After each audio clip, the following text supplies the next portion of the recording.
ये तो मैंने भी पहले दिन कहा वापिस होने के बाद कि अब जो लड़ाई उनके संघर्ष की थी उसके अंदर अगर कोई नॉन लीथल मुकदमे थे वो भी हम वापस मिलकर लेंगे। बातचीत से ही समस्या का हल निकलेगा। अराजकता फैलाना हमारी सरकार का उद्देश्य नहीं है। अगर कोई घटना हुई तो भी हमने फोर्स का इस्तेमाल उसके अंदर नहीं किया। आज के दिन खुद किसान नेताओं की मांग है कि कमेटी बनाई जाए और केंद्र उस पर तैयार है कि एमएसपी को भी स्ट्रीमलाइन करने के लिए जो हमारी पार्टी के राष्ट्रीय अध्यक्ष ने पहले दिन कहा था कि एमएसपी पे कानून बनना चाहिए, उसके लिए भी कमेटी बनाई जाएगी। और मैं तो आज भी कहता हूं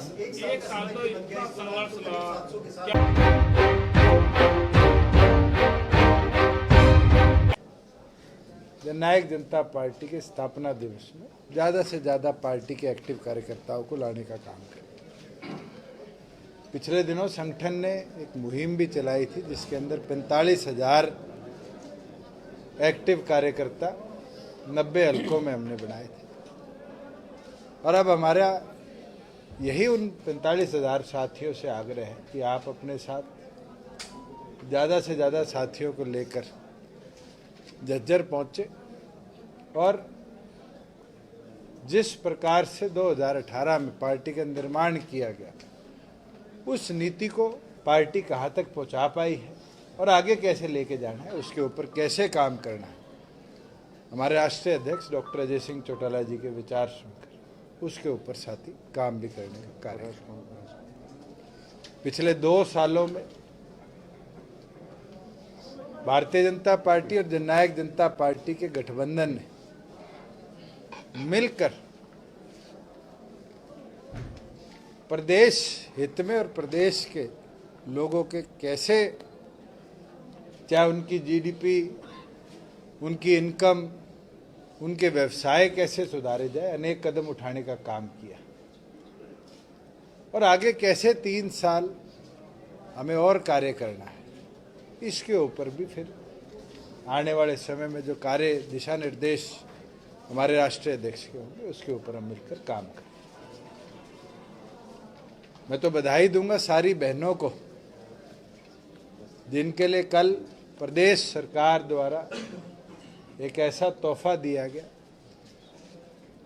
जिसमें शिक्षा के लिए 100% निःशुल्क बस पास की सुविधा हमारी बेटियों को, चाहे कोई गवर्नमेंट बस हो चाहे अप्रूव्ड रूट कैरियर्स हो, उसके ऊपर देने का निर्णय सरकार ने लिया है।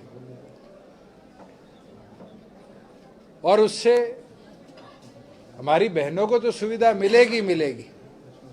जो हमारा संकल्प था महिला सुरक्षा को लेकर, उसके अंदर भी कहीं ना कहीं एक ये ऐतिहासिक कदम रहेगा। आज इनसो के साथियों की भी ड्यूटी लगाई है कि कॉलेज लेवल पर भी और गांव लेवल पर भी वो हमारी बहनों के पासेस को फॉर्मलाइज तरीके से बनवाने का काम करे कि ज़्यादा से ज़्यादा बहनों के पासेस बने कि वो जल्द से जल्द इन सुविधाओं को 0 रुपीस निःशुल्क पे देने का काम करें। साथ में अब तक 20,000 के लगभग कंपनियों ने हम पोर्टल पर अपने आप को रजिस्टर कराया है, जिनने अपना एम्प्लॉयज़ डाटा इस पे अपलोड करने का काम किया है। और हमारा प्रयास है कि 15 जनवरी से पहले हरियाणा प्रदेश की तमाम इंडस्ट्रीज़ को हम के माध्यम से रजिस्टर कर जो हमारा 75% रिजर्वेशन हरियाणा के रेजिडेंट्स को देने का वादा है, उसको पूरी तौर पर हम मिलकर अचीव करने का काम करें।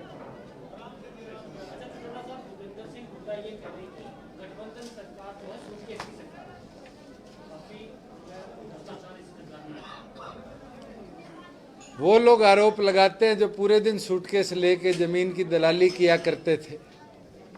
ये तो अपने आप में हैरानी की बात है। वो लोग किसान के लिए लड़ रहे थे जिनने किसान की 60 से 70 हजार एकड़ जमीन की सीएलयू बदल दी, जमीन खरीद दी, एक्वायर कर दी, अपने निजी लोगों को मैं रोहतक में तो के नाम लूँ, ये सन सिटी वाला मामला तो आपके सामने है। सुप्रीम कोर्ट ने कहा कि इसके विरुद्ध सख्त से सख्त कार्रवाई हो। जमीनें दे दी, वो हमें सूटकेस की सरकार कहती।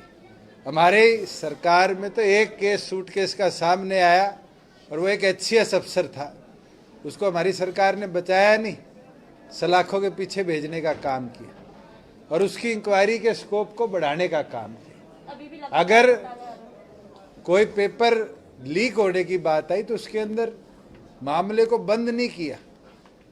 350 से ज्यादा आरोपियों को पकड़कर, चाहे वो जम्मू कश्मीर से संबंध रखते थे, दिल्ली से संबंध रखते थे, किसी भी प्रदेश से संबंध रखते थे, हमारी सरकार ने उसके विरुद्ध सख्त से सख्त कार्रवाई करी। एक दोस्तन जी, नवीन जैन ने कहा कि 2 मंत्रियों के नाम भी इसमें शामिल है, वो कितनी सच्चाई है उसमें? मैं तो नाम लिया दो, कहना बहुत आसान है। मैं तो चाहता हूं अगर कोई है और इतने बड़े आरोप लगाए जा रहे हैं तो नवीन जी से तो निवेदन है, वो तो एक सोशल एक्टिविस्ट रहे हैं, उसको पब्लिक करने का काम करें। दूसरे कृषि कानून को लेकर के आप कहते थे बहुत अच्छा कृषि कानून है, गवर्नमेंट ने वापस लिया। चलो लिया, गवर्नमेंट ने वापस लिया तो क्या वो उचित कदम है वापस लेना? जब आप आज के दिन डेमोक्रेसी के अंदर राइट टू प्रोटेस्ट सबका अधिकार है और उस चीज को देखते हुए 1 साल तक जब प्रोटेस्ट चला तो प्रधानमंत्री ने निर्णय लिया, उनको वापस किया। ये तो मैंने भी पहले दिन कहा वापस होने के बाद कि अब जो लड़ाई उनके संघर्ष की थी उसके अंदर अगर कोई नॉन लीथल मुकदमे थे वो भी हम वापस मिलकर लेंगे। बातचीत से ही समस्या का हल निकलेगा। अराजकता फैलाना हमारी सरकार का उद्देश्य नहीं है। अगर कोई घटना हुई तो भी हमने फोर्स का इस्तेमाल उसके अंदर नहीं किया। आज के दिन खुद किसान नेताओं की मांग है कि कमेटी बनाई जाए और केंद्र उस पर तैयार है कि MSP को भी स्ट्रीमलाइन करने के लिए, जो हमारी पार्टी के राष्ट्रीय अध्यक्ष ने पहले दिन कहा था कि MSP पे कानून बनना चाहिए, उसके लिए भी कमेटी बनाई जाएगी। और मैं तो आज भी कहता हूँ, 1 साल तो इतना संघर्ष रहा, क्या ये साल लगा 6 महीने लगे, इसका जवाब तो केंद्र दे पाएगा, प्रदेश का सब्जेक्ट नहीं। और हमारा निरंतर प्रयास रहा कि इसको रिजॉल्व किया जाए। निरंतर मैंने भी प्रधानमंत्री से, गृह मंत्री से, बीजेपी अध्यक्ष से मुलाकातें करी, हमने भी अपने सुझाव उस पर दिए। मगर एक चीज मैं आपको बड़ी अच्छी तरीके से क्लैरिफाई कर दूं कि प्रदेश में किसान की मांग MSP थी और हमारी सरकार ने पिछली 2 फसलों में, जिसमें अधिकतम परचेज जीरी की और गेहूं की हुई, 30,000 करोड़ रुपया MSP का और 400 करोड़ रुपया बाजरे का भावांतर का डायरेक्ट किसान के खाते में ट्रांसफर करने का काम किया। और मैं तो चाहता हूं कि अब केंद्र इसको पूरे देश में रेप्लिकेट करे और मैंडेटरी करे कि जहां सरकारी खरीद होगी पैसा उसका डायरेक्ट किसान के खाते में डाला जाएगा।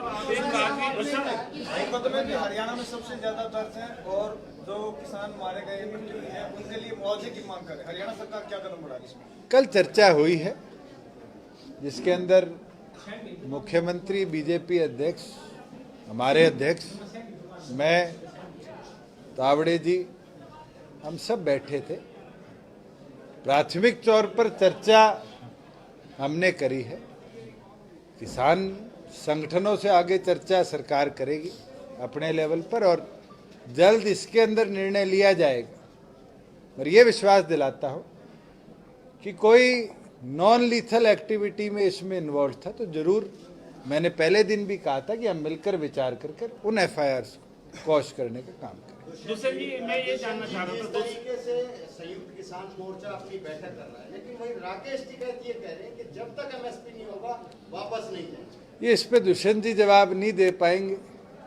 इस पे जवाब तो संयुक्त किसान मोर्चा जो इस आंदोलन को लेके आया था और राकेश टिकैत जो इस आंदोलन को और आगे लेके चलेंगे, या और जो नेता इन्वॉल्व थे वो ज्यादा बेहतर टिप्पणी कर सकते हैं। हमारा तो सबसे आग्रह यही है, सबसे विनती यही है कि जब केंद्र ने तीनों कानूनों को पार्लियामेंट में पास करके राष्ट्रपति के सिग्नेचर करवाकर विड्रॉ कर लिया है तो आपकी मांग पूरी हुई।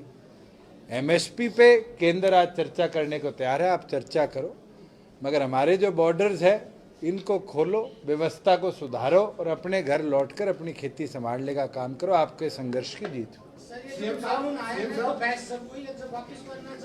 मैं पार्लियामेंट में नहीं हूँ, ये तो जो लोग पार्लियामेंट में वो ज्यादा बेहतर जवाब देंगे। सर आप हरियाणा के केबीसी को लेकर भी प्रदीप जायसवाल ने कॉन्फ्रेंस की थी उनकी नियुक्ति को लेकर, तो सरकार की तरफ से क्या है कि मैं तो चाहूंगा कल सीएम साहब आ रहे हैं, प्रदीप मिलकर सारे तथ्य भी सीएम साहब को दे दे, ज्यादा बेटर रहेगा। का कहना है कि किसी भी सरकारी प्रतिनिधि को यूनिवर्सिटी में नहीं घुसने थे, उसमें आप भी शामिल हैं, सीएम साहब भी। चलो वो तो हम मिलकर चलेंगे, ना चिंता करें। दूसरी जी मैं ये कहना चाह रहा था कि प्रधानमंत्री जी ने अचानक जो है ये वापस लेने की घोषणा की, क्या आपको इससे पहले बताया गया था या आप भी सरप्राइज कर रहे थे कि ये क्या हुआ?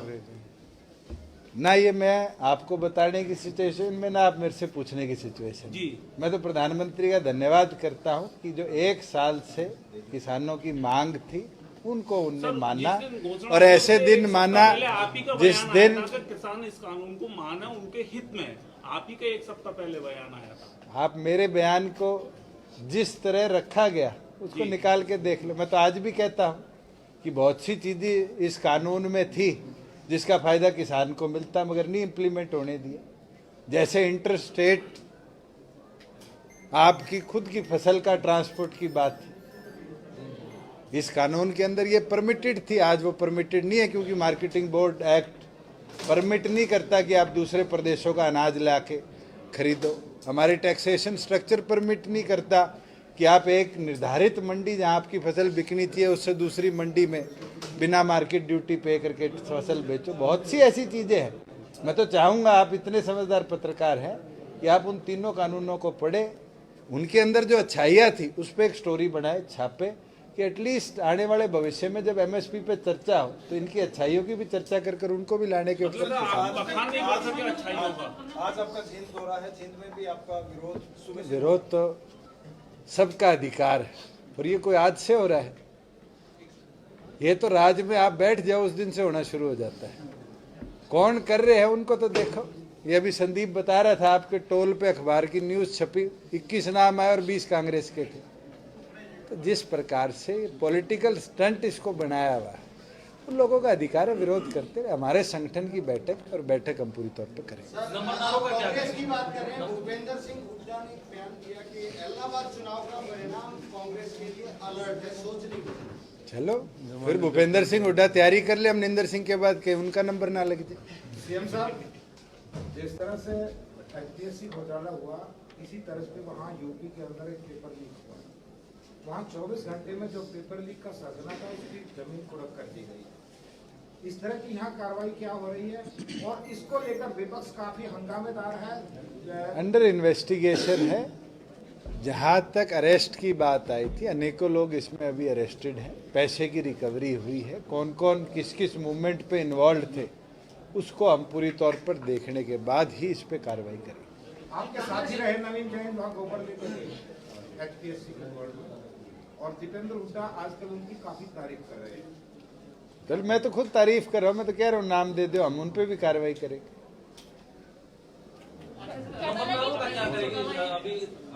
नंबरदार बने रहेंगे, उनका क्या करना है।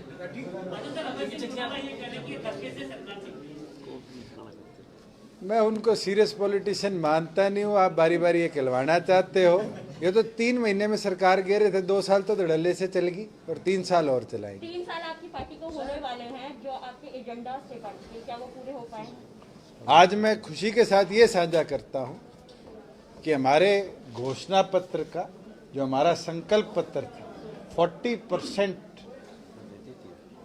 अंदर लिखा हुआ एक एक घोषणा को हमने अचीव किया है इस सरकार के। और उसके अंदर ये नहीं किया कि छोटी छोटी घोषणाएं हमने अचीव करी। क्या मुख्य घोषणाएं? आपको अब तक ये भी नहीं पता। पता है आपसे, फिर आपको मैं कॉपी उपलब्ध करा दूंगा, क्योंकि आप इनका भी समय बचाओ मेरा। क्या क्या कांग्रेस पार्टी महंगाई को लेकर एक बड़ी रैली अच्छी बात है, कांग्रेसी इस बहाने रैली करना सीख जाएंगे। मंत्रिमंडल विस्तार की चर्चाएं चल रही हैं जी, सरकार का निर्णय है, जल्दी करेंगे। ये जो 20,000 आपने कंपनियों को डाटा बताया कि कितना रोजगार का इन्होंने डाटा दिया आप लोगों को? हम पोर्टल पर जो हरियाणा उद्यमी मेमोरेंडम है उसके ऊपर डिजिटली सारे नंबर, सारे एम्प्लॉयज, उनका सारा डाटा आज उपलब्ध है। आप गूगल कर लें। स्थापना दिवस का जो इतने तो डिजिटल आप भी हो। स्थापना दिवस का जो कार्यक्रम है उसमें जेजेपी के अलावा कोई और भी वक्ता या नेता वहाँ पर जब पार्टी के स्थापना दिवस की बात होती है तो पार्टी उस कार्यक्रम को करती है। जब रैली जलसों की बात होती है तब आप लोगों को निमंत्रित करके लाते हैं। चले जी डॉक्टर साहब, ना आप कॉफी आप पिलाओ इनको, क्योंकि हमने कुंडू के ब्याह में जाना है, लेट हो जाएंगे।